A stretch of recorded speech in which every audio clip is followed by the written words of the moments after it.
Hello, welcome. I'm Thelma Wheatley, and this is my novel, Tamarind Sky.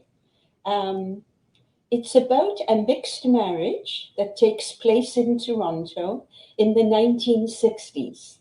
The beautiful cover that Inanna designed shows my in-laws from Sri Lanka at their wedding in the 1930s in Ceylon, which was British colonial Ceylon, today called Sri Lanka. I know most of you are familiar with that country, Sri Lanka. In the book, it's called Ceylon, which was its original name. And when I wrote the book, I sort of got a bit worried because I thought, well, is this going to be dated and sort of old fashioned and out of date? You know, a mixed marriage in Toronto in the 1960s. And of course, that was a big thing then. You know, they just weren't mixed marriages in the sense that I'm talking about. And but now I realize that with Black Lives Matter movement and the big crisis, the big cultural and moral crisis facing the United States under President Trump, um, is it makes my book right on in a way that I never expected, and it is relevant. So I'm going to read um, chapter 2 from the book. Um, now, Selena is a white, fair British girl in her early 20s who's immigrated to Canada, to Toronto, and she meets Aiden, who's a Sri Lankan or Ceylonese from Ceylon, and he's very dark skinned, but she doesn't sort of notice that. And they fall in love and they're going to get married. And Selena decides she's originally from Wales, so she decides that she's going to take Aiden back to Wales for the wedding and get married there. And she assumes that her family, her mother and father, are going to be thrilled and that they'll be so excited and happy for her and to meet Aiden, their son in law, their future son in law. However, Selena's mother has other thoughts about a dark skinned son in law. So here we go. I'd been so certain mother would be enamored of Aiden's sultry dark looks and intelligence. I was sure I could count on her. After all, she was a placement officer for overseas students in the sociology department at Cardiff University. Part of her job was to find digs for the African students in particular, approaching various landladies around Cardiff, trying not to rely on Tiger Bay. Tiger Bay was an immigrant area on the south side near the docks, where Jamaicans and Caribbean immigrants tended to gravitate for its low rents. Many of them have been there for generations, going back to the 18th century. But there was the danger that an educated African on scholarship from Nigeria or Kenya might feel stereotyped being placed there. Always a problem for Mother. Mother and I had often been shocked and even had a bit of a laugh sometimes at other people's racism, such as the time one landlady had cried to Mother, "Oh, Mrs. Jones, I ain't racist, honest, but I don't want Negroes in my house. They smells awful, I."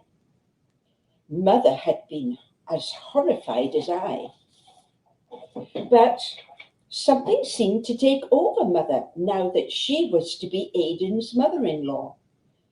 "He's coloured," she'd cried. "You never told us." It hadn't occurred to me in my letters home. It was from Dad I'd anticipated uneasiness. He'd likely see Aiden as a foreigner, I warned him. Dad was less educated than Mother, I'd explained. But it was Dad who turned out to be supportive, and my older sister Betsy, who had liked Aiden and said he was a gentleman. Tell Mum to go to hell. I did. Dad had given Aiden a chance, talking to him man to man, taking him out to see the sights of Cardiff Castle. You know, your father's a very intelligent man, Selina.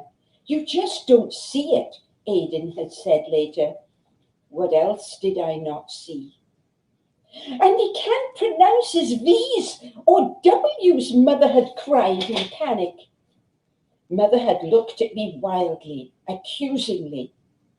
It was true. Aiden did sometimes say wonderful for wonderful. But it hadn't bothered me before. I saw it in the way that French Canadians often had trouble pronouncing H in Canada, saying have instead of have. Now I began to cringe every time Aiden murmured, "Thank you very much, Mrs. Harcourt Jones." So polite, deferential, for my sake. But he's so intelligent, Mum. He really is. And kind. There were blue circles under Mother's eyes. She was losing sleep over this. I saw her anguish, the daughter she had taken the most pride in. My older sister had gone down in the world, in Mother's opinion, marrying Evan the coalman, instead of the doctor Mother had had in mind for her. So I suppose her hopes had been pinned on me. My daughter at the university, my daughter out in Canada. When Selina marries, it's sure to be ... Mother imagined I'd marry a fine Canadian Englishman, tall and fair, or a good Welsh boy at home and live in a nice big house in Cardiff. What was in your head, Selina, bringing him over here to get married in front of all the neighbours? Her lip quivered. Too late, I saw my mistake. But you'll face all kinds of prejudice married to a coloured, she pursued. And there's children to consider. Have you thought of that? They'll face backlash too. Coloured, mixed. A kind of horror crossed poor Mother's face. Oh, but, well, not in Canada, Mum, I said quickly. Nor even in Wales, I added gamely. What about Shirley Bassey? Shirley Bassey? Bassey was the famous black coloured Welsh singer from Tiger Bay itself. Wales was terribly proud of her. Our Shirley, one of our own, one of us. It was a mixed message, since as kids we were warned to stay away from Tiger Bay and those people. But Shirley Bassey was the first Welsh girl to make a single. All the girls in grammar school knew her song As I Love You and Banana Boat Song. Most of all, Shirley Bassey sang the theme song in the James Bond movie Goldfinger. It was only now that I reflected that her father was black African from Nigeria and her mother white, a white Englishwoman, which made Shirley, with her full head of thick black curls and light brown skin, mixed, like Aiden, I pointed out. Mother had stared. You just don't get it, Selina. Aiden's from a good family, Mum, I tried to reassure her. His father, Mr. Gilmore, was manager of a big tea plantation in Ceylon, with a large estate bungalow, servants, everything. Mother's mouth had twisted in a painful grimace. Ceylon was the past, once part of the glory of the British Empire, now independent and rumoured to become Sri Lanka, a Sinhalese name they'd thought up from somewhere. His parents had an ayah, a gardener, and a dhobi. I tried to stress Aiden's superior background. A what? A washerwoman or man who comes to the house to do your laundry for you. Yes, in the river, whacking it on rocks. I've seen pictures too. In National Geographic, Mother had scoffed. Well, if you believe all that balderdash. But I'd realised in the moment how much it meant to me. The truth of my new in-laws' reality in old colonial Ceylon. I so wanted to believe in the tea estate bungalow at Madinia that Aiden had described, with its sweeping lawns and tamarind tree out front, parrots swinging in the treetops, and father-in-law's horse. I sensed a world of status, denied Dad, who had grown up in a tiny row house in the South Wales coalfield. I know all that. Do you think me a ninny? And how the British mixed with the women over there. Don't forget that while you're at it. I know all that. Sorry. Where did he get the name Gilmore from? Mother's lips had twisted in a sneer. I'd felt suddenly anxious. I didn't want to know. Whatever it was Mother was implying, loose, illicit relationships between the white British colonial masters and coloured Sinhalese women. That's what Mother meant.